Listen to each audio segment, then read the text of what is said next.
Apple's global manufacturing strategy is changing fast.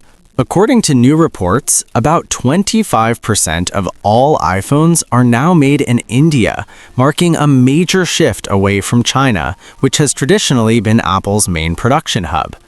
In 2025 alone, Apple reportedly assembled around 55 million iPhones in India, a huge jump from roughly 36 million the year before.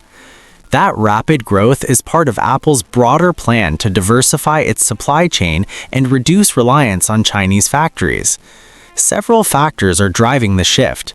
Geopolitical tensions, trade tariffs, and supply chain disruptions over the past few years have pushed Apple to expand manufacturing in other countries. India has become the biggest alternative.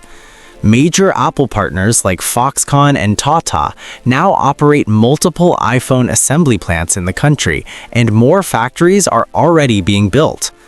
The Indian government has also been encouraging smartphone production through incentive programs designed to turn the country into a global electronics manufacturing hub. Even with this growth, China still produces the majority of iPhones today. But the balance is slowly changing, and if Apple continues expanding production in India, the country could soon become one of the company's most important manufacturing centers outside China.